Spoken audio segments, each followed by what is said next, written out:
I guess we'll just do that again for safety. Yeah. So It's fine. yeah. Hello and welcome to You'll Probably Agree. I'm with Chicago comedian Joe Kilgallon, and we're going to talk a little bit about sports movies. I think mostly baseball movies. Yeah, I'm a big baseball nerd, as you can see. Yeah. Thanks for having me on, by the way, Mike. I'm excited to get into this with you. Yeah, for sure, man. Thanks for coming on.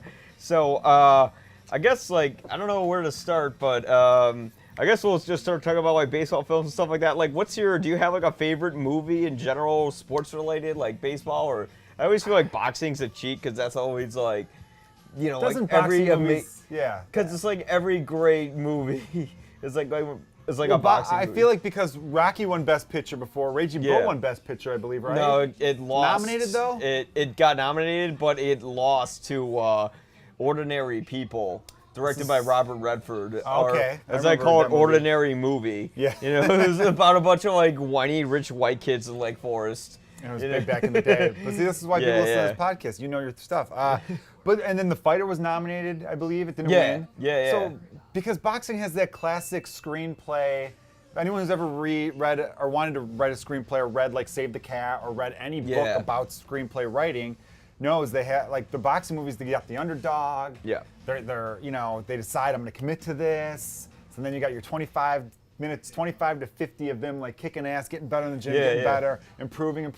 Yeah. Then right around the 75, 80 minute mark, they fall down. It looks like, well, he's not going to be champion now. There goes his dreams. And it's like, no, I got to dig even deeper. Yeah. They overcome it. It's this big rah-rah happy ending. I mean, they're great. I love them. I'm not knocking them, but it's too easy, like you said. Yeah. Baseball movies, to me, I mean, all sports movies kind of have that. You overcome the team you want to win wins and all that. I think it's because I grew up obsessed with baseball. That was my sport. I collected baseball cards. I read all statistics. I think I learned math from baseball cards. And I dreamed of being a baseball player. Yeah. If I would have had the dream of being a stand-up comedian when I was 5 or 6 years old, I'm sure, if there was, there's not that many, but if Funny People or Mr. Saturday Night or whatever movies would have been out when I was a kid. That was a good one. Yeah. Any movies about stand-up comedy would have been my favorite movies, too. Yeah. So I was just kind of baseball was that pipe dream, you know, and then the movies for it. And then there's usually enough humor in them, enough drama, which I like humor, and I like mixing in a little drama, too. So, that's why I love them, Yeah. I mean, it's funny because I think with boxing movies they're very singular because you just focus on one character. Yeah. And there's not a whole team dynamic where it's well, here's all these other characters that you don't have to focus on them, but it kind of becomes a thing within the film. But when it comes to, I guess, because you do a baseball podcast. I do. Right? Yeah. Comedians Talking Baseball, everybody. It's weekly. Nice. And it's myself and a comedian in LA. We get in the history of baseball, though. See, I think that's what's cool about baseball is just take a line from the movie Moneyball, which is one of my favorite baseball movies. Oh, yeah. Definitely my favorite of the last 10 years, is how could you not be romantic about baseball? Yeah. That's what he talks about. Yeah. And I think because it's America's pastime, there's a history. There's something that connects the country, that connects culture. Being a big Cubs fan, you're a Sox fan, but being a big Cubs fan. But I like Cubs too. Yeah. All right, I know. You said before the podcast, you said you should have wore your socks, and that's why I know. I'm just giving you a hard time. Which, by the way, Sox fans were able to do to me for a long time. So I think I'm enjoying these few years here I got. Are you from the South Side or something? No, I'm from the northwest side of the city, but my dad worked for the Chicago Park District on the south side. Oh, gotcha. Yeah. So my parents divorced when I was 5, and to save money, my dad would take us to work. Right. And he worked at a park, so it was great for me as a kid. So I spent a lot of time on the south side, from the age of 5 to 10, and Sox fans and me would get into it. Right. Which always made me laugh because Cubs and Sox are two of the worst franchises in baseball history. Because it was the longest droughts have been Cubs, Red Sox, White Sox. Yeah. So it was always funny to me when the White Sox won in 2005, they were bragging like they were the Yankees. I'm like, we both won one in 100 years. Yeah, exactly. I think the Sox, they won in 2005, and I think they went on a 94-year drought or something like that? Yeah, they were 1917 to 2005. Yeah. The Cubs were 1908 to 2016. So obviously the Cubs were longer by a good 15 years or so combined. But it's still so, you're comparing 85 years to 100 years. It's just so stupid. Anyway, though, with Moneyball, when he talks about, how can you not be romantic, I brought the Cubs winning the World Series because in 2016 was a crazy year in America. What was going on, whatever. That's a different podcast. Believe me. The Cubs had 5 million people at the parade. Yeah. 5 million. And I remember seeing video, and you saw all walks of life in there. Yeah. You saw white people, of course. You saw Hispanic people, black people, like you saw everybody. And I remember thinking, like, in that moment, there were no Catholics, there were no Jewish people, there were no black people, there were no atheists, there were no white people, there were no Asians. Yeah. There were just Cubs fans. Yeah. That's how everyone identified. Their identity was, I wear this hat. And to me, I'm like, that's what I love about sports in general, and baseball in particular. And Moneyball was great because it took a new approach from the front office standpoint. Yeah. It humanized the people who pull the strings, where the human connection always before was, like, you know, me being a little kid dreaming of being a baseball player, or anybody, you know, you identified with the athletes themselves. Where this, I was rooting for the general manager, which was totally different. And I'd read the book, and the book's amazing. Yeah. And so I thought Brad Pitt was great, and I know he's one of the producers, and Aaron Sorkin did the screenplay, and I thought they did a great job making it a movie. Because in the script, you know where you're going with. But I remember reading, like, the book. I mean, so I'm rambling here, but the book was very much. It was more cool with facts. It was holy shit. The Yankees spent $200 million. They spent $40 million. How is this the same league? How are they? Yeah. You know, it's the only sport with no salary cap. Well, yeah. I mean, they just the great thing about Moneyball, the movie, is it took the business aspect of baseball and they made it emotional. Yes. And the great thing is with someone like Aaron Sorkin, he's able to take things that are usually quite mundane and make them interesting or connect to an audience in an emotional way. Like if you watch The West Wing, you know, he made the respectability of politics when it used to exist. One of my favorite shows of all time, The West Wing. Yeah, exactly. I got into that about 4 years. I mean, I think the final season was 2006. I think I started watching it like reruns. I caught on Bravo in like 2008 or 9. I think like 2008. Yeah. Because I could picture where I was living at the time.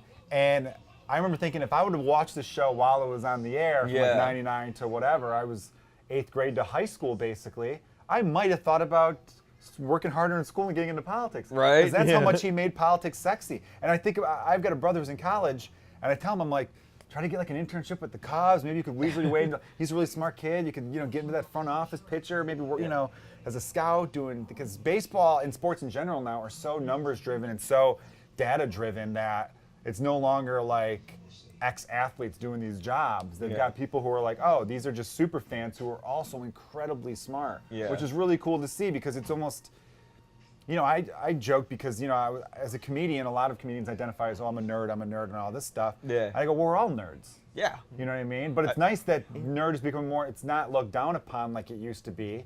No, it's not at all like that dork, anymore. If you're a geek or a dork, but nerd to me just means you have an obsession and you're really into a certain thing. Exactly. Which everybody has. I'm a film nerd, but like that's, you know, you're a baseball nerd. You know, which my I think dad's film a nerd huge is way baseball cooler. nerd. Like, more people go to movies and baseball games these days, so you're in the more mainstream thing than I am. Well, what's your dad? No, people still go to baseball games. They do. I know. But like, just driving down here, you can see that. Oh yeah, Cubs traffic today. Yeah.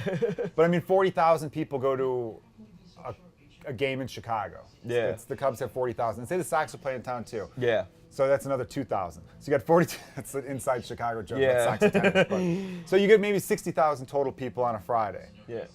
How many people are going to the movies in the Chicago area today? Yeah, not as many. Not as many. Like, not 60. Probably not 60,000. Like the biggest. So I guess baseball's still more. Yeah. I don't know. I look at I'm just saying that. And it's nice to be outdoors and enjoy it just like once a year like that. Like you can go to a theater any time of the year. But sports and movies are both right up there. Yeah. As a comedian, I wish comedy was thought of the way. Because people will say on a Friday night, hey, you want to go out and watch the game? Or hey, you want to go see a movie? I don't think the average person I'm saying, will say, hey, let's go see some stand-up tonight. Yeah, they never want to go see a comedy show because they'll go assume, maybe once a year, the average person, if that. I think they assume it's going to be something like an open mic. It's like, no, go to a real comedy show. That's why they'll go to the big names. Yeah. Like in the Chicago theater, but not, or like if you're in, you know, New York. Where's the camera? Listeners, you got to support these artists on the way up. Go see some independent films. Go, like, you know, go to there's the always music film box. festivals, Music Box, and there's great comedy too. Yeah. But no. The getting back on Moneyball. Yeah. But no, getting back on Moneyball, like just as a film nerd, like you feel so emotional, especially towards, I guess it's a spoiler, but the movie came out so long ago, so I always feel like there's a certain window with spoilers. Yes, the movie came out almost 2011? Yeah, something like that. Yeah, that's. Go for it. You can spoil it. But it's like the most emotional part of that movie is when the Red Sox offered him like a trade. You don't see what the number is, but I think it was. No, they reveal. Well, I looked it up, or maybe they said it in the closing credits, because in the closing credits they had like, you know, in text. Yeah. What do you call that in a movie? Where it's just it's black and it tells you. It's just sort of like a text/epilogue. Epilogue. Yeah. Okay. And it says that the Red Sox offered him $12.5 million, which I think almost still that might be it would be the highest paid. Yeah. And he was making maybe almost about $1 million, maybe a little less with Oakland, so that would have been a huge raise. And you're right, it does. That's the emotional part where he wanted to win there in Oakland. Would have meant, because his whole thing was, what does it mean? He kept saying, I've been in this game for a long time. I want it to mean something. Yeah. And that to me is like, you're right, the emotional part where it's like, all right, yeah, it's more to just the players, because there's always been about players or the fans. Yeah. So that's why I think that movie was cool, because it's like, you know what? At the time I saw that, I had long overcame the fact that I'm not going to be a Major League Baseball player. Right. I mean, I probably was 27 when it came out, and but who knows? Maybe one day I could get lucky enough to fall ass backwards into a general manager job. So then, you know, you're as a person, who you relate with changes. Yeah. We could always relate with fans. There's a time in our life where some of us could go, I can relate to that guy. Yeah. And then there comes a time where you're like, all right, now I want to relate with the owner. Yeah. Or the hot dog vendor or whoever. Now, that would be an interesting baseball movie, like just about like the hot dog vendor. I always thought you could do like a Die Hard where the hot dog vendor has to save the stadium. The stadium is taken hostage, and this hot dog vendor who's an ex-alcoholic, maybe military, so he's got the skills. He's like Liam Neeson but American. I think we're literally pitching the new Die Hard. Like, let's write it, man. We should just make Bruce Willis like go undercover as a hot dog vendor. You know? Yeah, Bruce Willis could still do it. Yeah. Might be a little wrinkly now, but that I know some behind the scenes stories about him too. Dude, not a good guy. You don't want to talk about it on the podcast? Well, fuck it, I can talk about it. Like someone stood outside of his trailer for. I'm gonna fix one thing that's bothering me. Bruce Willis. Yeah. Oh yeah. So like someone was standing outside of Bruce Willis's trailer, I think like literally for like 2 hours, and then he like came out of his trailer, and this is on the set of what was it, the remake of Death Proof or whatever. And when he came out, like after 2 hours, the guy asked Bruce Willis for his autograph. He looked at him, and then he just looked away and just walked past him. Yeah, that's a jerk move. I mean. And then someone also kicked him out of the production van. I know, like one of my friends, because he was like in the. Or one of my friends' friends, he worked on the production, and basically like base camp, like where like all the actors and the directors and everyone for like the main unit, like they were like literally just a block away. Bruce Willis gets in the van, he has to go to base camp. The dude's like, dude, it's a block away. Get the fuck out of my van.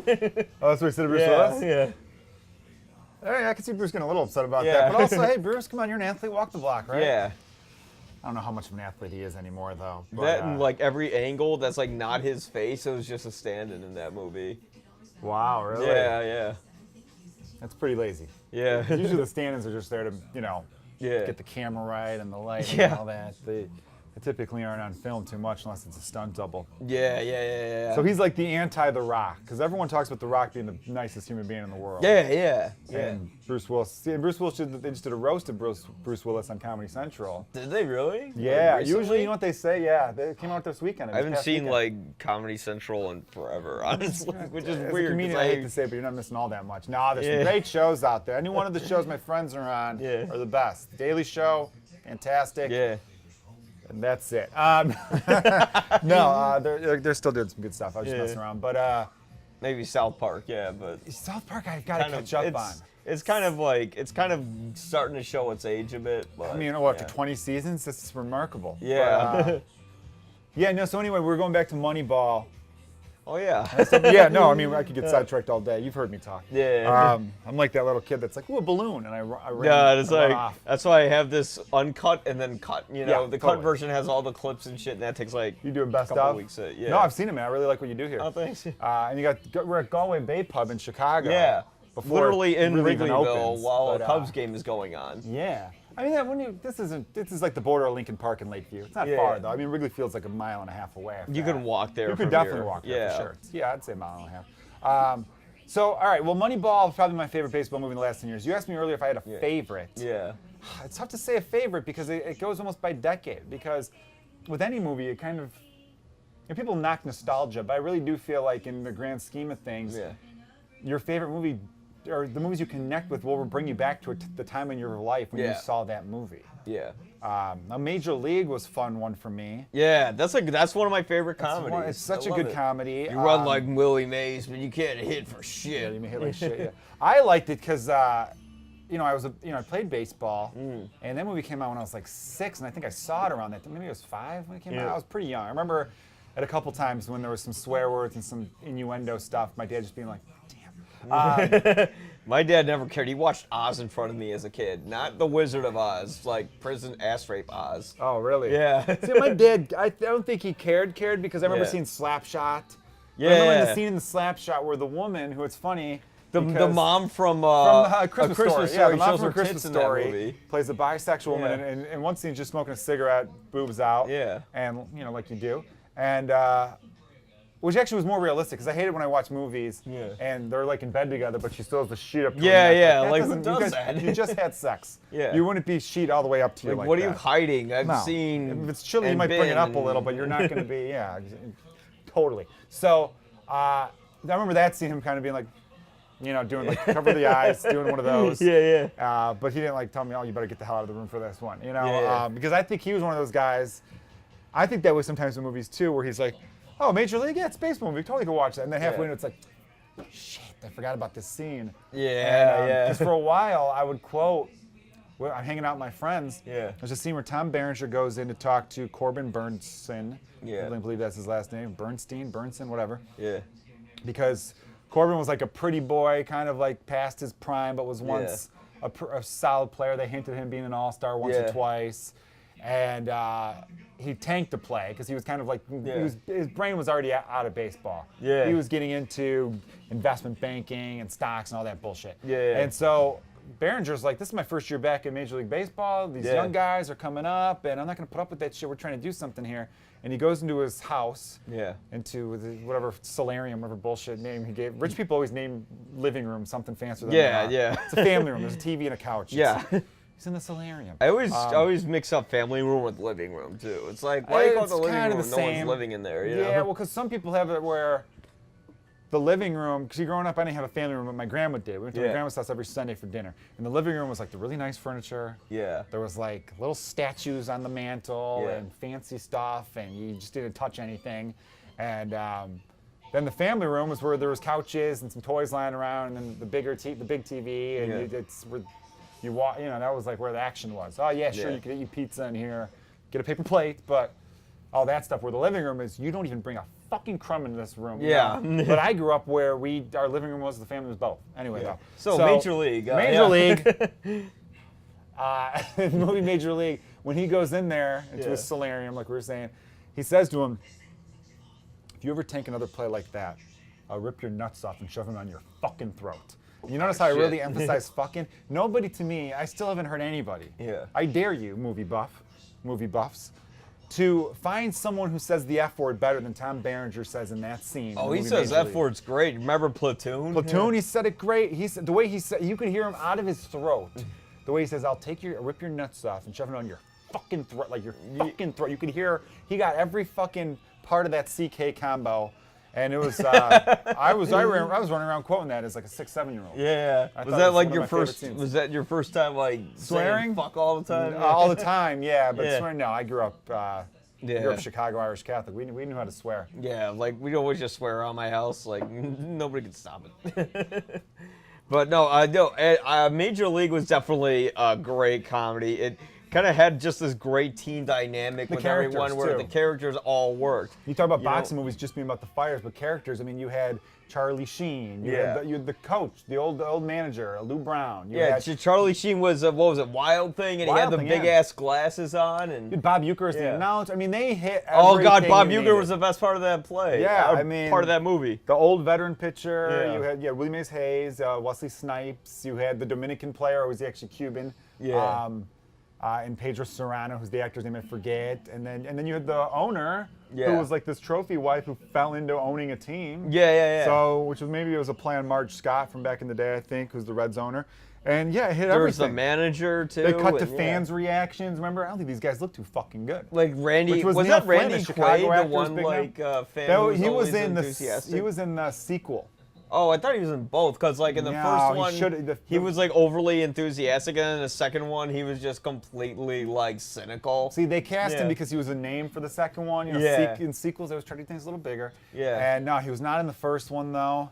I'm 99% sure on that because I watched the first one recently and I thought he was in it. Yeah. But they kind of like do his character like, oh, this is this person now. Kind of like in Wayne's World 2. Yeah. Chris Farley played one of the guys who was supposed to be one of the crew in the first Wayne's World. Oh yeah. They commented like, Terry, you gained a lot of weight. Like they kind of made it seem like, oh, he's always been around. But no, this guy's a hot actor now. We wanted to get him in the movie, and here's what he did.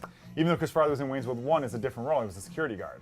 Oh shit! He was a totally different one. The I security only guard saw had the way too second much one information. once because it was so like I didn't like the second one. So I get much. that. I get that Yeah. a lot. But the first one, I remember they were leaving, and then he's wearing like a yellow security guard and saying, "Mr. Big, he's going to go through Milwaukee, then down through St. Louis, All the then way up to Chicago." Yeah, doing like the Chris Farley stuff. It's big with every movement. Yeah.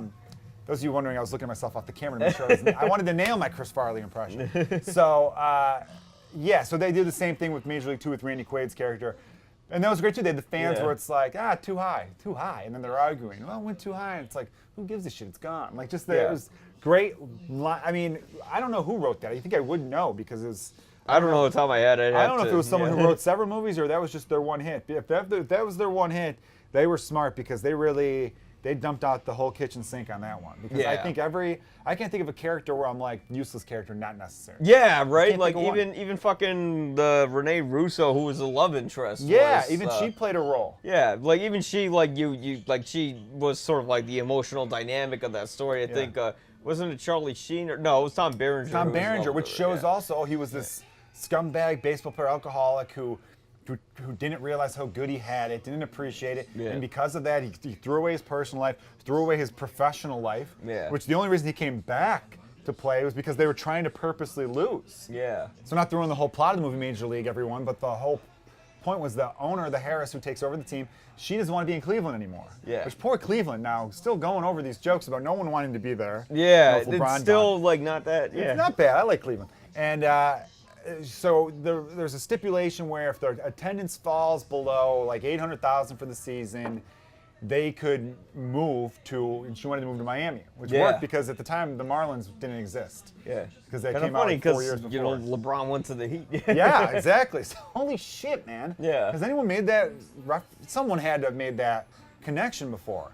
I'm don't totally know. forgetting that LeBron left Cleveland to go to play Miami Heat, Yeah. and she was trying to get them to leave Cleveland and become a Miami. Damn, man. See how that connects? Miami. It's like the expanded Just universe luring of good people from the Midwest. Major League. Wow, how about it? All They'll, right, make, yeah, they'll make man. the sequel of Major League about like basketball or something. Yeah, they could make what would they call that? NBA. Yeah. It only works for Major League, I guess. Yeah, because like They it's got cut the word baseball major part. in it. Major, You know? Major League. You can't do national football as a movie. Yeah. National hockey, It'd be national boring. basketball. Yeah, it'd be really dumb. It'd sound very stale and corporate sounding, right? I will say one baseball movie that is like a guilty pleasure is a terrible film, but I just remember from my childhood because like my dad watched it in front of me as a kid, and this was like when he like used to run a video store. And, like, he doesn't know shit about movies, by the way, but he ran a video store. And, like, he would always watch Tony Scott's The Fan with Robert De Niro and Wesley Snipes, who's also... yeah. God, I saw that a few times. That was not a good movie, was it? It's so bad that it's You know, I good remember, almost, because it's so crazy and over the top. Like, Robert De Niro plays a knife salesman. And he kills, right? Yeah, he kills Benicio del Toro in the showers because he's, like, holding the team back or something with a knife. The hardest thing to believe on that was because they're that- aiming for subtlety. You know? Of course. I think the hardest thing to believe is that Benicio del Toro could be a baseball player. I just feel like that dude doesn't look like an athlete. He looks like he just Good murder actor, everyone weird on the voice, team. though. Yeah, he looked like he came in specifically. You don't turn a double play, I cut you. You know. Yeah. I remember that scene. He kills because that was when it got so weird where he was so obsessed with this with Wesley Snipes' character, Bobby something or other. Yeah. And then he was. The thing is, you would have made that movie work a little bit which is if Robert De Niro's character was like in his late 20s. Yeah, yeah. If he was just this guy that, like, you ever see the movie The Fan with Patton Oswalt?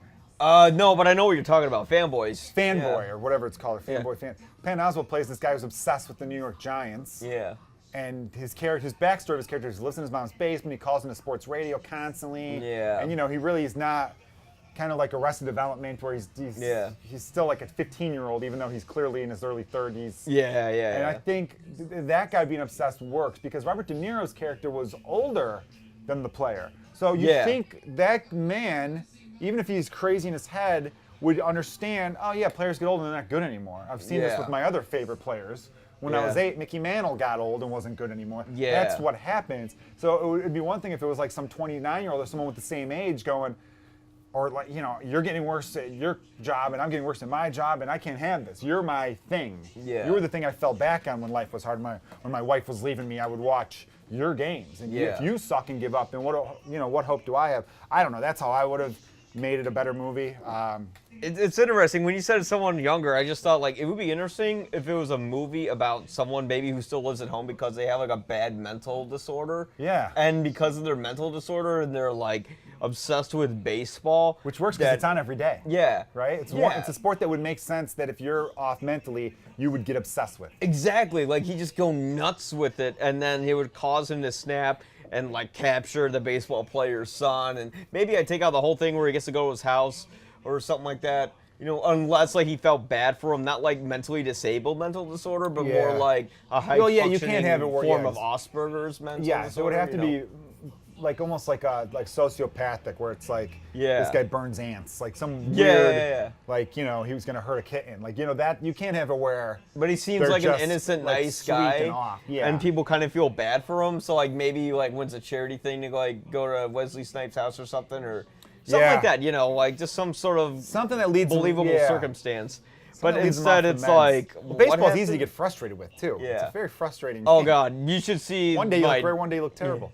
You should see my dad with it. I have a documentary I've been making for years about his anxiety, and when he gets mad at games, like I remember the year in 2005, even when the White Sox won the World Series, it was like when they were going on their slump, and there was that game where Konerko had the pop-up, and he put his hands like on his helmet, and like I remember my dad was like yelling and crying, and I'm like, chill out, it's just a game. And he just went, it's the worst thing you could say. You don't know what it's like to be in pain. That is the worst thing you could say to someone, say it's just a game. Yeah. If you're really obsessed and into it, the just a game thing stinks, because if it's just a game, why am I taking it this hard? Which is another, you talk about, I've always liked the movie Fever Pitch, and I know some people go, oh really, it was so corny, it was all this. I don't think I've ever seen that. Was it's Jimmy Fallon, right? Drew Barrymore. Yeah. It's based off a book. That's why I didn't see it. About a soccer team, actually. Yeah. And it was Jimmy Fallon before it got bad. It was based off a soccer team, is what I'm saying, though. They changed it for baseball. The American version's about baseball. It works both ways. Because soccer, the field's called the pitch. Baseball, pitch. Yeah.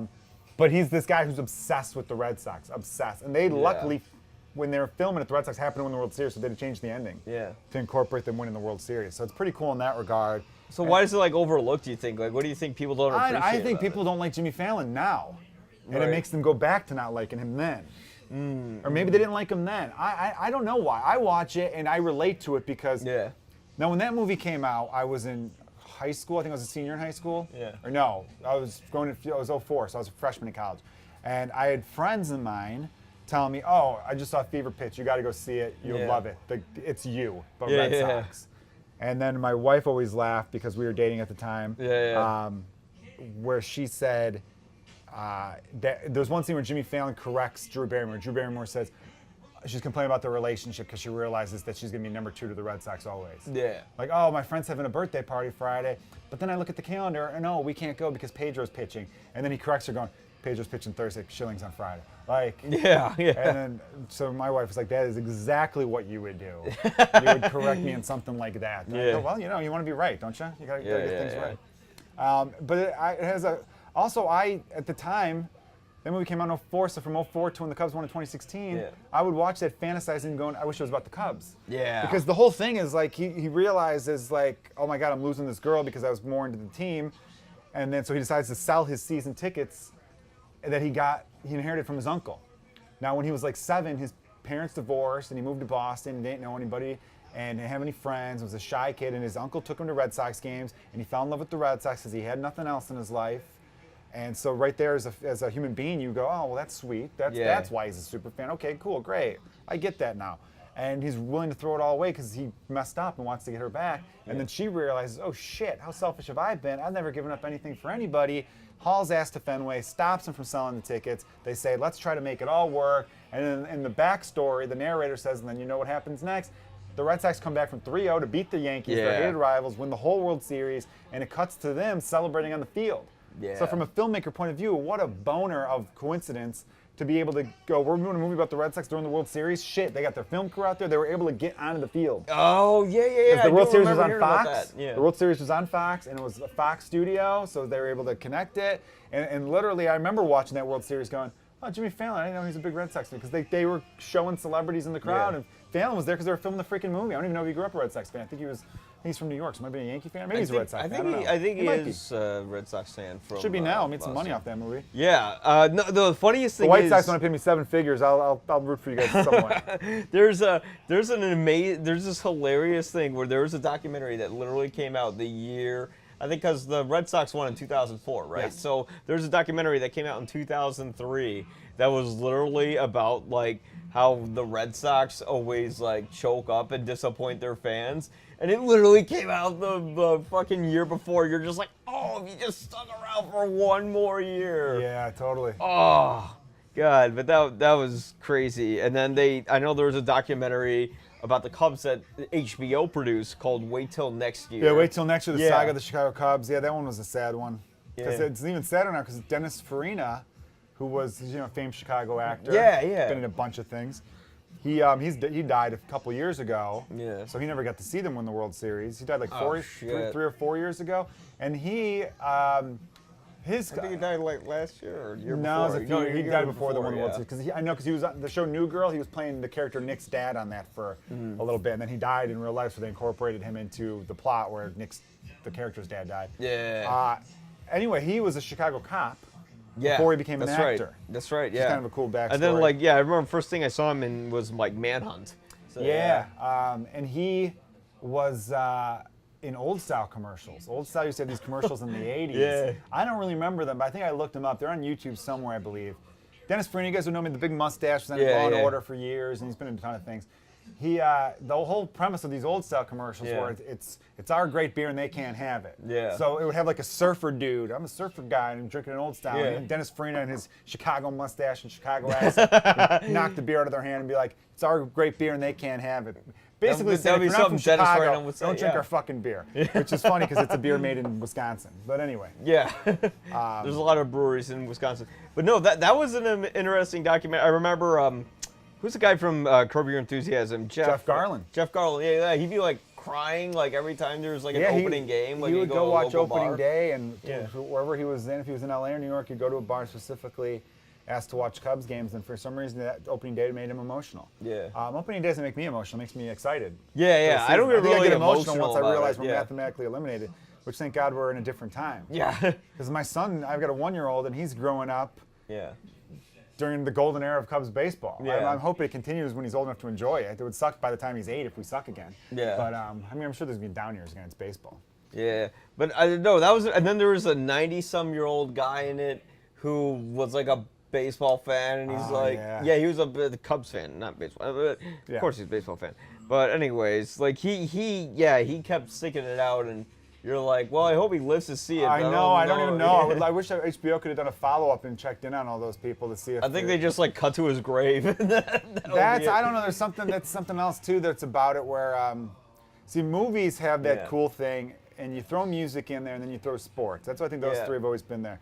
As a comedian, I always wish, because I think about music, movies, and sports, like I said before, is there's always the montage scene or the highlight video. Yeah. I'll still watch Cubs YouTube videos. Montage. Yeah, right. where there's just highlights of awesome sports stuff set to music, and you'll see it in a movie. Oh yeah. And that's great. And I'm like, in comedy, there's no like, montage of a comedian like writing down a joke and then and then taking out that mic, and then it's just badass. The music's going, and could high fives. Maybe we should shoot one just to make you fun of make it. the music go down a little bit when a joke doesn't work, but then when it goes well, and they you cut to them writing again more intensely, and then they do the same joke, and then they're like laughing that time. You bring the music up, you can make it work. Yeah. At the end, yeah, I was always jealous of that shit, you know.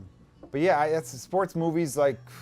That's the whole Rocky. Rocky made the montage. Rocky made the montage. American audiences like real excited. I mean, the first real montage movie was Battleship Potemkin, which was by Sergei Einstein, which was way back in a silent film. But yeah, all of that, learning something new. Yeah, learning something new.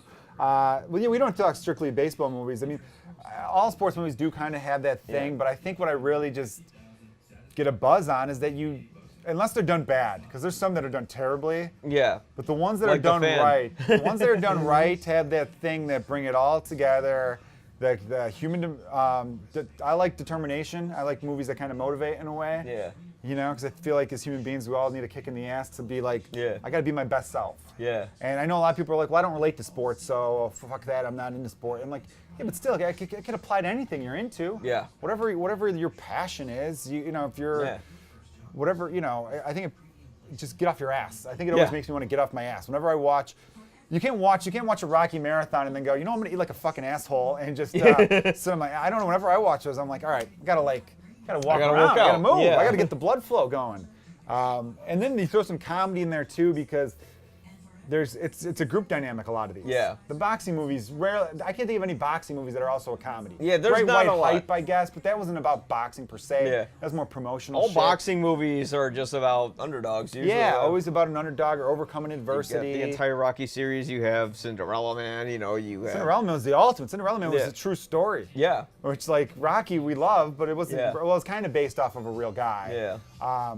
But Cinderella Man was the real thing of coming with the Great Depression as the backdrop. Yeah. I should have mentioned Cinderella Man to you when I was mentioning from favorite sports movies, because that one is definitely up there. That was shot very well. Yeah. Ron Howard, right? Yeah. Did you ever see the documentary about the Cubs from 30 for 30 called Catching Hell? And it was just about Steve Bartman and the whole 2003 incident? I did. Yeah. And the fans that they show are awful. And I hate that they represented Cubs fans in a lot of ways. Yeah. But in a lot of sense too, I know people who were at the game. Yeah. And there was a teacher in my high school who was there, and you could see him in the shot, and he doesn't reach for the ball. You're so right. you see everyone reaching. People are like, oh shit, shit, Bartman. Everyone's reaching. He's one. Role? He's like one. He's one up. So Bartman's like, say you're Bartman, he'd be like, not where I am, but the next seat over. Yeah. And you see him start, and then goes like this. He's like, so fuck that. I'm not gonna be that guy. And that's not even bringing that up is stupid because it doesn't matter. Bartman, he made a mistake. And everyone right away was like, well, fuck, though. Like, I know a lot of people are like, I hate Cubs fans after watching that because of what they did to that man. Also, like, in the heat of the moment, you're thinking, we were this close to going to the World Series. Our left fielder, so I really blame Moises Alou for acting like an asshole. Oh yeah, because he was yelling fan like a jerk off too. Alou was a great hitter, a bad left fielder though defensively. So I was sticking up for Bartman for a while, going, he probably didn't even think Alou had the range to get there. And who was pitching that was that shocking. game? Mark Pryor. Yeah, was Pryor. A phenom. And he like let fucking 3 runs in at that time. Yeah, Dusty Baker. And there was also I blame Dusty Baker more than anybody for the way he handled that situation. Yeah. You never went because Mark Pryor was known for pinpoint control. Yeah. He was a great control guy. Struck out 250 guys, walked like 50 in over 200 innings. And that was a foul ball. People forget that was just a foul ball. It's just a foul ball. Yeah. He then walks that hitter. He ends up going from 1-2 count to walking him, throws ball forward to the backstop. Yeah. So he was clearly riled up from what had happened. And the fans were still mad. Yeah. Because they're like, if this gets fucked up, that guy fucked it up. Because they'll lose reaction. The left fielder will be like, what the fuck, throwing his glove down. Yeah. The manager never came down to be like, hey, we're still up 3-0. Yeah. We got 5 outs to just relax. Relax. It was a foul ball anyways. It was a foul ball. Yeah. So what, fellas? Let's go. You ready? Yeah. Let's go. Never came out there. He didn't go out there until 8 runs had scored. Yeah. They were up 3-0 at the start of that inning. Busts his 8-3 fucking by the arms. end. And God, Mark Pryor for the month of September averaged 130 pitches a start. Nowadays, pitchers if they go up to 105, there's articles about it on every website the next day about how this manager is going to cause this guy to lose his arm. Yeah. That's how much. Anyway, though, that documentary was fascinating, though. It was great. No, not to cut me off because I could go on and on. I'm glad. No, it's your job to cut me off. So I just want to say this about the documentary because you're right. It was fascinating in the sense that you didn't realize the depths in which the hiding he had to go into, how security was trying to sneak him out. Oh, that was great when the woman's talking about how she had him in the car and like she had to like hide him inside there. Like he literally had to duck underneath. Yeah. Like as if she was like transporting a fucking terrorist or something. Yeah, it really was. But what's crazy to me is just take your hat off. Yeah. Put a different color hat on or put something else on, and then walk out of the damn stadium. I don't know how that. You would have recognized him. Yeah. I don't think people would have. Maybe I don't know. We'll also blame Fox. I think they were the that they were guy the network. felt really they bad kept about it. showing the camera, Yeah. and then some asshole named him in the paper the next day. Yeah. That's where it was really fucked up. I blame the media more than anything because people said, "Look at the fans, the fucking fans." I go, it was 42,000 people, 41,000 people in that stadium, and you talked to a lot of people there, and it was really just a section or two around him that were assholes, and the rest of them couldn't give a fuck. And the rest of them were just like, yeah, I remember because I was living in the city. I was obsessed. I was living that moment. I was listening to sports radio every day. I was watching the news every day. I was immersed in everything Chicago Cubs. There were fans calling in going, people are just using him as a scapegoat. The shortstop booted the double play the next play. This. Not that many people. A lot of people were like, I feel bad for him. I feel bad for him. This guy grew up his whole life a Cubs fan. I feel bad for him. But the media helped like literally name the guy, and then they interviewed the guy who was actually in charge of Fox at the time, and he was he felt horrible. He felt horrible. He probably didn't think it was going to go to that level of. Yeah, he's like, I should never have shown his face that many times. I should not have kept going to that replay, and then I did. And their coverage was shitty that whole time, though, and I think people are better about it now. The Cubs, the first series was against the Braves. Kerry Wood's wife, they kept cutting to her. Yeah. They kept cutting to her on every pitch. So Kerry Wood the next day told reporters, I don't appreciate that at all. Yeah. Because they literally had the camera on her as much as him. He had an attractive wife, and every time he had a strikeout, they cut to her, like, woo! Look at her hot wife! And then exactly. And when they got close, she was like this, biting her nails, and they cut to her tons of times, to the point where he had to talk to Major League Baseball saying, like, what the fuck? I don't mind a shot here or there. Yeah, like, I don't want the whole country wanting to fuck my wife. Yeah, and it's dangerous for her. You don't know what creeps are out there. He's a pitcher. He's making millions of dollars, and he's in the public eye, so that's part of his territory. Yeah. But that's his wife. Like, if he wants to keep his personal life personal, that's great. To the Bartman thing one more time. Yeah. It made Cubs fans look terrible, and those fans who were, if you're a fan and you were shitty to him, then you are terrible, and you deserve to be called such. I just didn't like when, this happens a lot in sports where the camera will show one section of people acting like assholes, and then the next day, it doesn't say section 112 sucked, it'll say Brewers fans sucked. Yeah. It'll say, Sox fans or Cardinals fans or whoever, where I'm like, it was a handful of people. Yeah. That's the internet in general. 12 people will take on a hashtag, and people will say, can you believe what they're saying? I go, that's like, what, a fraction of a fraction of a fraction of a Every team has fans who are assholes or people who are just going there to get drunk and be assholes. Yes. And I think on that game, there was a lot of people, like, there were a lot of Cubs fans, but then there were the guys there who were just kind of being assholes. Who just wanted to get drunk and yell asshole, literally. They're chanting that. This was the WWE Attitude Era. Yeah. There's a lot of people who wanted to chant swear words and stuff like that. And I mean, to bring it back to movies for you. Well, that was in the film. They were showing, like, all those angles. But, and there was, but no, go ahead.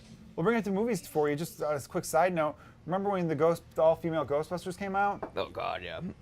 I remember every post I saw more posts saying, fuck men who are saying this is going to ruin their childhood, than I actually saw posts from men saying it's going to ruin their childhood. Now, Leslie Jones, the actress, actually took a lot of shit. That was true. Yeah. But I know guys who I consider meathead, fucking actual sexists, who are bad dudes, and they were like, Melissa McCarthy, Kristen Wiig, cool, that looks good. Right. I almost think the people who made Ghostbusters said, let's create a fake controversy to drum up support. They kind of did that, like, it's Don't literally... you feel that way? I didn't know too many people who really were like, fuck women being in Ghostbusters. I mean, I'm sure there was a couple, but they made it seem like it was an epidemic. Yeah. There was literally, like, a scene in the movie where it seemed like they were predicting the hate before it happened because they're watching a YouTube video and they're commenting on how there's, like, a bunch of dislikes in it. And I'm just going, I remember wait, that now. Did they fucking know about this shit? Like, did they know this was gonna... I think they knew it would happen, but not, like, it would be as bad as it was. I agree. Yeah, there's something about that where I think people like to really, I think it's insulting that every time they do like there's Ocean's 8. I didn't see Ocean's 8. Right. Maybe it was great. But if you're telling me, hey, we want to do an all-female heist movie, cool, I'm on board. why do you have to attach the Oceans franchise to it? Yeah. Because that's movie executives hedging their bets. They're like, maybe people won't be into it. Let's do this. Same thing with Ghostbusters. You wanted to do like women superhero type, women scientists, women whatever, go for it.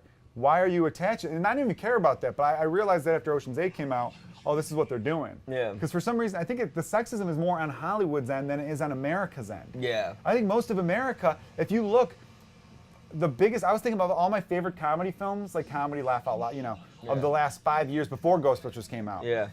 Bridesmaids was a huge hit. Yeah. Huge hit. Yeah. Starred all women. Men liked it by just Paul as, Feig. Men liked it just as much as women liked it. Yeah. Pitch Perfect was a big hit. All my guy friends liked the movie. Yeah. It's all women singing. Yeah. The Heat, Sandra Bullock with Melissa McCarthy. Big hit. Yeah. People love that movie. Yeah. Like, there are plenty of movies that star women that people love. Yeah. And so the sexism isn't with America. I think it's with Hollywood thinking, are people really going to like this? Well, it's like, yeah, they are, if it's good. It's got to be good, though. Yeah, it's got to be funny, and that's a lot of the the things that people didn't like about Ghostbusters. The thing that got me mad about Ghostbusters, and nobody pointed out, was that they greenlit that movie basically right after Harold Ramis died. Because Harold Ramis and Bill Murray they never didn't wanted get a along. third. Yeah, forever they wanted to do a Ghostbusters 3. People wanted a Ghostbusters 3 and those two. Yeah. Well, they didn't get along. Yeah. They didn't get along. And then for right when way he too died, long. immediately they're like, let's fucking bank off of this, because, Yeah. nobody's going to want to see a different group of men. Yeah. They're going to want to see the original guys. Maybe we can do a gender swap. Yeah, so like they knew there was a lot going on with things happening in America at the time with like more representation. And of course, that's great. You obviously, representation is a wonderful thing. I just think that what people understand with Hollywood and the entertainment industry in general, that's why I was saying in the beginning, hey, support independent stuff because, you have more control ever. Yeah. If you're, as citizens, this is like a very exciting time because you have more control than you've ever had. There's so many more avenues in which you could get your entertainment that you don't have to just fall for the same old bullshit. Yeah. Because all they care about is what makes them money, what gives them eyeballs. For the longest time, people were like, oh, you can't have a black superhero movie, or people thought they said that because you gotta understand it's Hollywood. They look at stuff from the point of, can we make money? And we were going to talk about that if my guest showed up today. No. Let me see, what movie is that? It's Spawn, the animated series. Spawn, yeah. Like, there have been, like, I knew Black Panther was gonna make a ton of money. Yeah. Well, they waited for the right time to do Black Panther. Yeah. If Black Panther would have came out 15 years ago, it still would have been a hit. Yeah. It just wouldn't have been as big a hit. You know what I mean? Like, people, it's good. I know guys who I think are racist. Yeah. I think everyone knows the people where you're like, this guy's fucking racist. Yeah. And they loved like Luke Cage on Netflix. Yeah. They loved all this stuff. Like, and I think Hollywood always has this like instinct to be like, I don't know if they're gonna, so maybe we gotta like figure out a way to make it more acceptable for people. Right. No, but going off of that, no, I guess going back into comic book or baseball films. Yeah. I guess I'll sort of point out some of my favorites. We talked a little bit about, when we're going back to the note of mental disease and mental disorders and stuff like that. I don't know if you ever heard of a movie called Fear Strikes Out. I have, it's about Billy Pearsall. Jimmy Pearsall, Jimmy Pearsall. That was starring Anthony Perkins as him, and Pearsall, with the way he was usually with words, he said that Anthony Perkins wasn't great for the role. He hated the movie because they basically blamed Pearsall's dad for kind of helping making him like paranoid and crazy, which I guess didn't coincide with the book that it was based on. I got to see that one. Another reason baseball movies are great, there's a mental aspect to baseball that people don't realize. That one's an unconventional baseball film, which is what I really like about it. And there's a lot of unconventional ones, like we were talking about earlier, 30 for 30 Catching Hell, which not only just goes over Bartman, but sort of about like the whole sort of mob mentality stuff in there. Yeah, there was the mob mentality aspect, and then there's sort of the whole history behind where the term scapegoat came from and stuff like that. And it came back from, I guess, like an old religious ritual where... sounds like some sort of pagan ritual. Yeah, it was like a pagan ritual where they would sacrifice a goat and then sort of make it the basis to blame everything on. Wow. Yeah. Okay. And so just all our problems because of that thing? Yeah. So, I mean, and it's kind of funny because the Cubs sort of did that instead of sacrificing the Billy goat. Yeah. They sacrificed the baseball. Like, they literally blew up the Harold, ball. back to Harold Ramis. Harold Ramis was the one that did this to have the ball blow up. Yeah, they bid. Someone paid like over 6 figures for the Bartman ball. Yeah. Just so they could destroy it, thinking that will lift the curse. Yeah. That's why I think 2016 was my most satisfying season as a Cubs Yeah. fan. It was right when the Cubs hired Theo Epstein, those years leading up to it, because I said to myself, Yeah. after watching Moneyball, I go, look, there's no such thing as curses. I used to be so superstitious. Look, what I eat what I have for breakfast is not going to affect Anthony Rizzo. Yeah. Like, it doesn't matter. I'm just going to, I used to knock on wood every time the announcer would say something like that would make me think, oh no, if the guy gets a home run or it's the announcer's fault, like all that shit. Well, and then, baseball's so emotional, it makes you think that something's going to happen. yes, You know? so I'm like, we've got smart people in charge now. Yeah. What happened, the 2016 Cubs had nothing to do with the 1969 Yeah. Cubs. There were so many idiot Cubs fans who were like, oh, well, I've seen this before. Remember when we got Andy McPhail? Andy McPhail was supposed to be this genius GM. What the fuck does that have to do with Theo Epstein? Yeah. This whole notion of like, just because it happened 50 years ago means it could happen again. These are different human beings. They happen to be wearing the same color Yeah. that you're familiar with. It's a stupid human being approach, I've Yeah. noticed. But it was fascinating how that movie examined that. But then going back to Fear Strikes Out, they sort of dealt with sort of, I don't know if they really knew what to diagnose Jimmy Pearsall with back then, because I was looking him up and there's Bipolar no or worse? Yeah, like I was thinking he probably had bipolar disorder. And they didn't really like they I guess said he had nervous exhaustion, and I'm like, well, that's not technically anything. I've heard that term before. Yeah. The bassist from Oasis had it. Yeah. I saw that in a documentary about the band Oasis. Yeah. Where their bassist had to lay off touring for a while because he had nervous exhaustion. Yeah. And the lead singer, or the Noel Gallagher, who was the writer, lead guitarist, songwriter, said, I don't know if that means he's nervously exhausted or his exhaustion is making him nervous. Like, nervous exhaustion. Does it mean your nerves, or he was just being a dick. But that Pearsall story, because he was an announcer, because he was a colorful personality. He was him and Harry Carey were the two best announcers. They got fired from the White Sox organization because he would be very critical about the management of the team on the air. And I mean, they were hilarious together because and Harry would be drunk a lot back then. Harry Carey, like they'd pop up and Harry Carey would just go popped him up. Wouldn't be a home run in a phone booth, you know.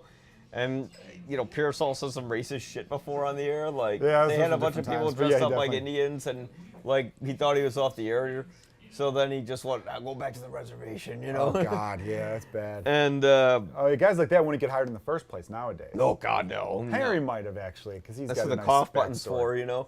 I'd like to know like what Hawk Harrelson says on the cough button was like because. That thing will be on for a minute sometimes. There's a lot of dead air with Hawk Harrelson. Oh yeah, because like when the Sox choke up, he'll just not say shit for like. He gets quiet. 20 minutes straight. I could just see him sitting there like this the whole time, you know. Just murmuring to himself. Yeah. Obscenities about how back in his day players had more respect for the game. Yeah. Blah, blah, blah. Yeah, all that nonsense. Yeah. That is an unconventional movie. I got to go back and revisit Fear Strikes Out. Yeah. It's based off of, there's a couple good books It about was him. based off a book of the same name and a TV movie. And Anthony Hopkins was not very athletic at all. Like Jimmy Pearsall actually said, he was light in the loafers for the role. Oh, God. You know, which an innuendo for something. Was it Anthony Hopkins or?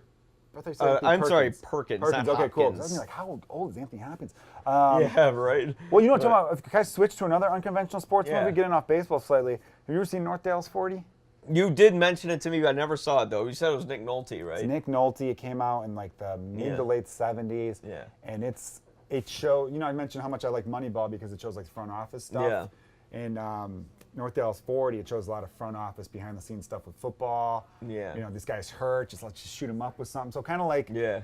So I remember when Varsity Blues came out, everyone going, oh, it's cool because it shows what these insane these coaches are to get players like, illegally drugging them and all that. I go, North Dallas 40 did this in the 70s. Like they showed that back then. Like Nick Nolte's great in it. This is Nick Nolte in his prime. Yeah. And it's kind of based, it's based on the NFL, but the NFL wouldn't let him use real names. Yeah.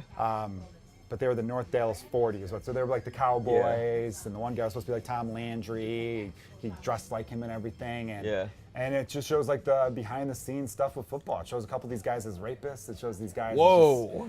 The one guy's a complete scumbag, and then it shows like how like the one character says, whenever we talk about it being a business, you remind us it's a game, and whenever we talk about it being a game, you remind us that it's a business. Like it's like it's never fucking enough for you people. Like, you know, and they go back and forth with this shit, and it's really insane about the psychology with football, because football, like, you talk about baseball being such a great thing for people who are a little off to get into because it's every day. Oh, football is definitely great if you're off.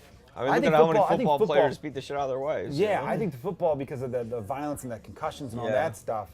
But I think football culture. I think baseball more, if your mind's a little whatever. It's a very nationalist culture in football. Yes, it is. Yeah, you're right. A lot of football, I've heard football coaches say, I pretend like we're going to war. I go, you're playing a fucking game. Yeah. A great friend of mine who, her brother loved football growing up. Yeah. Then joined the military and now doesn't like football anymore.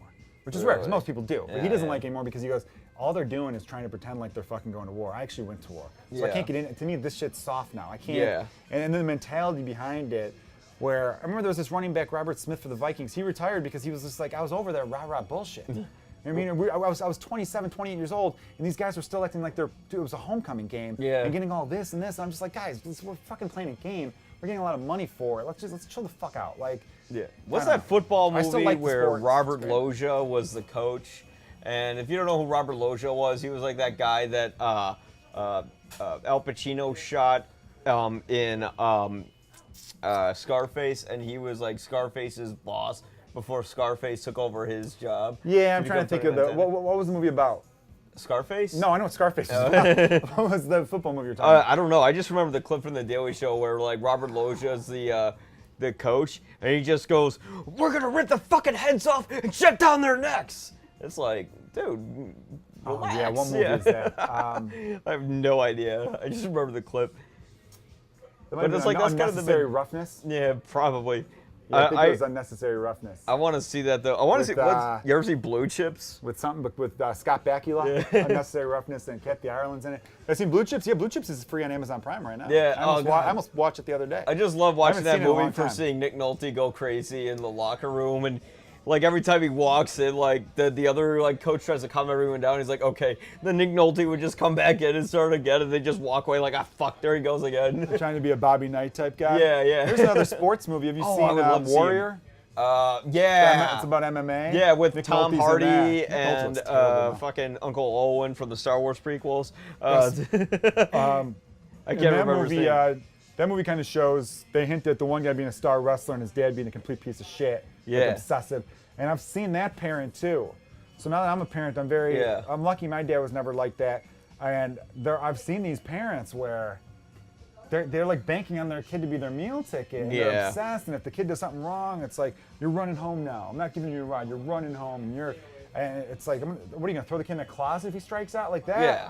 So there are some movies when they show the psycho parent, like Bad News Bears, with Walter Matthau in the 70s. That's a comedy, but they show that dad being a piece of shit to the kid. Where it's like they're these sad adults who are trying to live vicariously through their children. Oh, and that was actually something that happened in Fear Strikes Out. It's like the whole reason that, and although it was totally inaccurate, Pearsall's dad, I know I keep going back to it. No, but it's because I just saw it last night. Like, again, and I haven't seen it in like years, so I didn't remember anything about it. He wanted to live out his dreams through his son.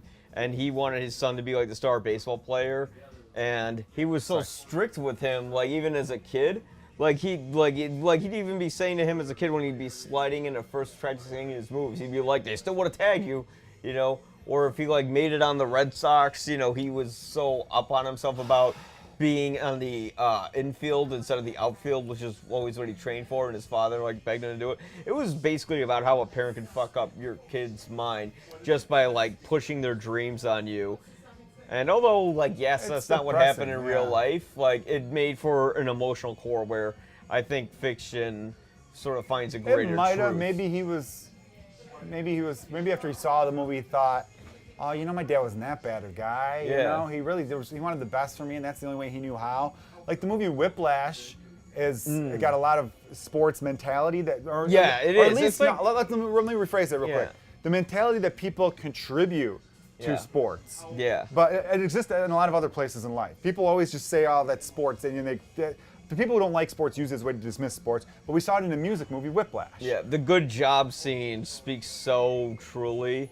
Like, I think people can connect to that, where you can really kind of, it's sort of like the Joker in The Dark Knight where you're like, oh fuck, he's kind of right. Yeah, you know, it's like you're a villain, but you're making a little bit of sense. But here's where I disagreed with that premise of the movie. Yeah. Or not premise, but I agree with him. It's like the worst thing you could say is good job, because it's like, all right, you feel good, you think it might not motivate you. Yeah. But he keeps going back to the one drummer, I don't know who it was, some famous drummer, where he talked about his teacher threw a cymbal at him. Yeah. And to motivate him. That's how crazy his teacher and he was. ended up becoming like the greatest like Buddy Rich, jazz I think it player was, of all like the time. greatest jazz drummer ever. Yeah. And then they talk about it like, yeah, you know, it's great, you know. And then I think to myself, if he doesn't duck, he's dead. They even joke when he almost decapitated him. People forget though, if you throw something at someone, if your way of motivation is, I'm going to take this baseball bat and hit you in the head with it, that'll get you to fucking work harder. Yeah. Well, what if you knock the person out, you fucking idiot? Yeah. What if you're bleeding out of the head? You know what I mean? That's not going to get you to do any better And some either. people don't need that for motivation. Some people don't. Yeah, it goes person by person. So I agree with the whole idea of like good job. Like, you know what I mean?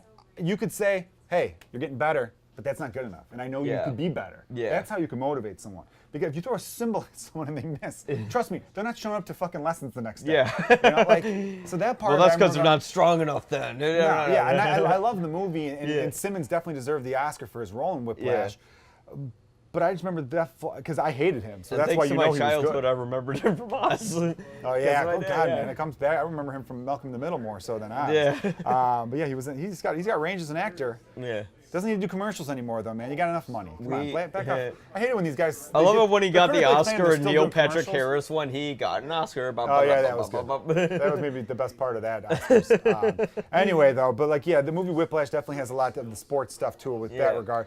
Because then at the end, when he's drumming his ass off in every note and being amazing, you could tell they almost kind of share a smile, like, all right, you got it. They had that little look in the end, right before he hits the drums and they cut to black, where he finally got his, what do you call it? Like his acknowledgement, But I think it was almost like he smiled at him thinking, all right, fair enough, but also fuck you. Yeah. There has to be a little bit of that, because if they ever did a sequel to Whiplash, they wouldn't, because why would you? Well, no, where'd there be to go? Like, exactly, there'd be nowhere to go. But if there was another scene of them 10 years later and they're buddies, I'd be like, respect each other, but I don't know, or maybe they could grow into friendship, but, because I loved it when he like came in and said, I'll fucking bury you, and he fucking hits the cymbal right at him, and be like, fuck you, you piece of shit, I'm gonna drum my ass off, and fuck these other little musicians, if they can't keep up with me, that's on them. You tried to fucking embarrass me, in front of my dad and all these people, fuck you, dude. Yeah. That's what made me love that movie. Yeah. Because I'm like, I kind of like that, when you see that attitude in someone. Yeah. Because that's that, because he was walking out, and you're thinking, all right, he's walking out, he's leaving this,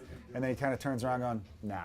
I'm gonna go back in there and I'm gonna no one does me like that. Yeah, it was kind of a sports movie in a way when you think about it, because it was that sort of mentality. Like, it doesn't matter what the subject is, because you treat everything competitively like a sport. You know, like if you think of Daniel Day-Lewis's character in There Will Be Blood, you know, he said, I have a competition in me, I want no one else to succeed. I don't think he needed to spell out loud what his character's motivation was, but I still love that scene because in like a horrible way, I can kind of relate to it. There was one movie I never saw that I'm ashamed for never seeing, and I just finally saw it, was The Pride of the Yankees, you know, which... Lou Gehrig. Yeah, and that was sort of about how ALS was introduced on a national and international level, although it was founded in like the 1800s, and it's all right. Is this the lighting went out? It's all right. Yeah, like if I look back at it now in today's context, like Pride of the Yankees is sort of like hero worship in a way. You know, where they make Lou Gehrig look like this perfect guy, and he probably had some flaws. And I'm sure he did. I don't really hear too many because he kind of was overshadowed by Babe Ruth's flaws. Yeah, and he was in that movie. He was in Pride of the Yankees as himself. Yeah, and which was fascinating to see. And that was a movie directed by. I'm gonna use my cheat sheet here and look at my notes, but I believe it was directed by Sam Wood, if I'm correct. Guilty pleasure movies. Samuel Goldwyn? Sam Wood, I was right, yeah. Sam Wood, sorry. And he was, no, you're good. Samuel Goldwyn, I believe. He was the, producer. But no, he directed 2 Oscar-nominated films for that. King's Row in 1942, King Foyle in 1940, and Goodbye, Mr. Chips in 1939. And I believe this movie came out in, I don't have the year, fuck it. All right. But... this guy was sort of a well-known director. They didn't originally want to do the film because the producer just thought baseball movies were box office poison, but then he saw Lou Gehrig's like actual speech that they use at the end one of the of the most film. famous speeches. Yeah. I mean, obviously behind Martin Luther King and Kennedy, but it's definitely right. It's definitely one of the bigger speeches in American history. Today, I consider myself. The echo of the sound. Like the luckiest man in the world. Yeah. I guess it's just how speaker systems work back then. There was just this echo ringing out. Well, I think it was makes it even cooler. It was like the reverb because you hear it from yeah. his voice, and then you kind of hear the distorted version, which makes it cooler to me. I kind of like that. It puts you in that stadium with him. Yeah. Where he says, "I consider myself the luckiest man on the face of the earth." And it's cool as hell. I'm not sure if Gary Cooper won the Oscar for Best Actor for that or not. But I haven't seen that in a long time, but I definitely remember thinking he was great. Yeah. Being a great movie. It's funny you mentioned ALS, and this isn't to downplay ALS. It's a serious disease. It's awful. It doesn't affect that many people.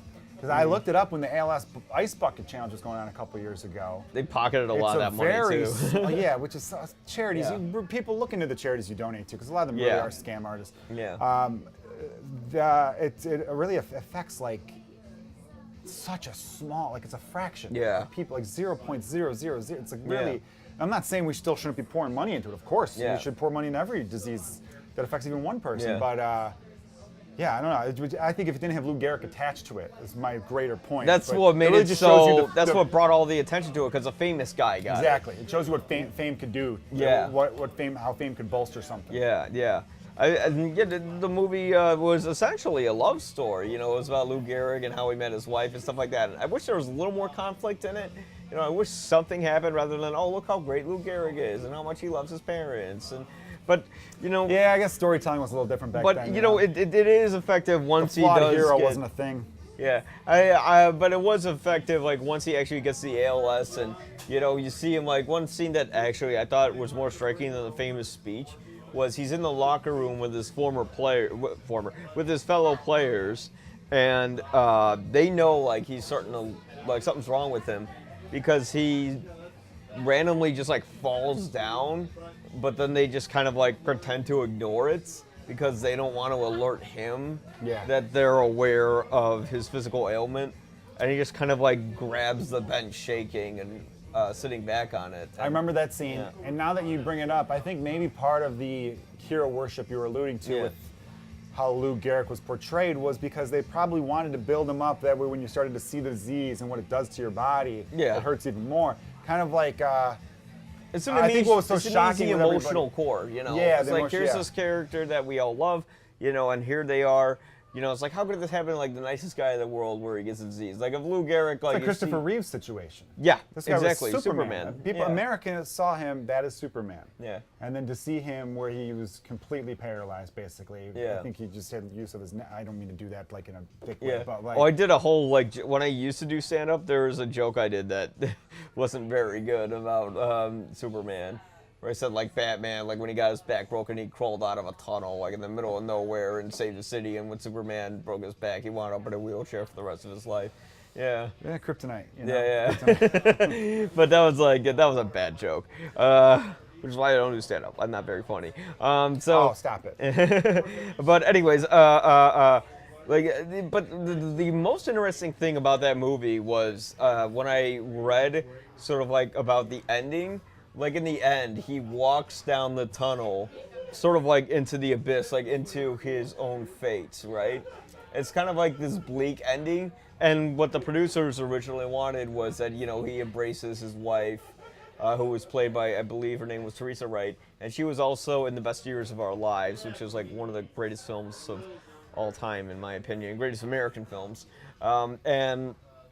He gives her like, she gives him like a big, loving, impactful kiss, and director Sam Wood's like, this bullshit, we're not gonna do that, and he had to fight for that ending. It was probably a little too neat, maybe. Yeah. It's like, no, having him walk out into the light, like he's kind of walking through the gates of heaven in a way. Yeah. Or it could be like to his own death, but either way you interpret it, that's much more impactful. Because endings that sort of have like, even if you know what the interpretation is, all need to be wrapped up into a bow. Yeah, sort of like a visual metaphor. For something in the end that is open to your own interpretation. I find is that's very a good way to interesting. describe Like that, if you look at Being There, for instance, That sort of has an ending in the end where Peter Sellers is all of a sudden walking on water like he's Jesus, but there's nothing that alludes to him knowing more or anything or less about that. I don't know if you've ever seen that movie. But I know of it. I can't picture it. I can picture Peter Sellers. Yeah, it was sort of like a movie where he's just like this idiot who like grew up like in this abandoned home, and he was sort of like not shunned away from society, but like he hasn't had any connection to society outside of his own personal world. And so he kind of winds up in all these funny situations where he winds up on the political stage and stuff like that, and nobody, like he's Forrest just this Gump guy. in a way. Yeah, he's a Forrest Gump. Yeah, just his whole life goes through the greatest parts of history. Yeah. But let's see. I don't know if there's any other movies. I guess my favorite film of all time. I don't know if I should end on this or not. Yeah, but it's my favorite movie of all time is actually a sports movie. And that was Raging Bull. Yeah, you mentioned that. Yeah. When we talked, you mentioned it. Yeah. Yeah. When I was texting you when I got off of set at the vineyard I was filming at. And I always liked Raging Bull because it's a movie that sort of stumbled across beauty inadvertently. And it's a film that shows a character for the monster that he is, but we feel a certain amount of relatability and empathy through him, through the movie's mise-en-scène, like sort of like through its style, through its filmic language, where you're hearing this old score by Muscogny in the beginning and throughout the film, where when De Niro's sort of doing his training, you know what movie I saw in time where it was like, yeah. And it's sort of like, it's this movie about a man who's trapped within his own animalistic instincts, and he's trying to break free of that, but his own environment won't let him break free of it. And you sell movies well, because I've seen Raging Bull. Yeah. It's been a long time, but now I want to see it again. Yeah. Like now. Can you put it on? Yeah. Let's cut the podcast. Let's watch Raging Bull. Someone had brought Raging Bull up recently, and this probably annoys you because I can tell you're not only a movie buff. No. But you're also like, you're a movie historian. Not really. It feels like you know a lot of more movies. than me. You're mentioning lead actresses from movies from the 1940s, for God's sake. It's because I cheated and looked it up online. Either way, though, but I can tell you appreciate that. Yeah. I get a little annoyed right now with. Yeah. Look, there's a lot in society that I think, okay, cool, we're going down the right direction. That's good. Yeah. Let's change this. But like. Someone brought up Raging Bull about how he was beating his wife in it and all that stuff, and I go, well, yeah, that was the character. I don't think they're celebrating domestic violence. They're not celebrating, and there's a lot of controversy about it too, yeah. And then I remember when Wolf of Wall Street came out, and people could have their problems with it. You could have your problems with anything. I remember people saying like, oh, there wasn't any positive female representation. I go, yeah, because those guys were scumbags. It was based on a true story about a bunch of That's how they viewed scumbags. women in the movie, and the movie took it from their viewpoint. Those guys aren't the heroes in that. I mean, obviously there's going to be few people that go, oh, it wouldn't be cool to be on a boat and smack some waitress's ass. But it would be disingenuous to try to take a true story and make it not true just to reflect on a society that we wish existed when it didn't exist. Yeah. Because the same people who get upset when people pretend like the 1950s was some magical time when it really wasn't. Yeah, so everyone thinks it's like Leave It to Beaver. But you're going to want to change the 80s to fit your narrative? Yeah. No, that's stupid. So I got a little annoyed when I saw people going, someone posted about I can't remember who, but when you scroll through Facebook, it becomes white noise after a while. Yeah. You don't even know who's saying what anymore. They're saying like Raging Bull's a misogynistic film. That's what they were saying. Yeah. And again, I haven't seen it. It's been 15 years since I've watched that movie. Okay, yeah. It's been a while. I remember watching it maybe I think it's on Netflix. I'm 33. Or Amazon, I think I saw it when I was like 9, maybe 10 years ago I saw it, early 20s, I can't remember. And I think there's people can understand, look, there are bad people out there. Yeah. You have to. There's still I watch TV shows where there's horrible shit going on. Yeah. And they were shown. You had to show both sides of a person, to show that you have to show some flaws in them. Yeah. You don't have to, but I think what that movie was trying to do, it was the challenge. It made that movie so great. The harder the story. If you could. Yeah. That's why I don't know how you felt about this, but a couple years ago when Spotlight won Best Picture, I disagreed with that. I thought it was a great movie. I did too. I thought The Big Short should have won. Everyone loves Spotlight. Yeah, Spotlight. I am not a co-op, but Boston accent. Look, it was a good movie, but Spotlight, I already knew the story, basically. The priest rape thing, it's terrible. It's awful. It's been going on. It's been going around for a long time. So this movie showed me a story I already knew. Yeah. They showed me how they got them. But at the end of that movie, I hated child molesters. I already hated them. Yeah. At the end of The Big Short, I hated the whole capitalistic system. Yeah. For a little bit, and that was more challenging. Yeah. So the Raging Bull, they challenge you to still find the humanity in this guy that you're watching be a huge piece of shit. So that's where.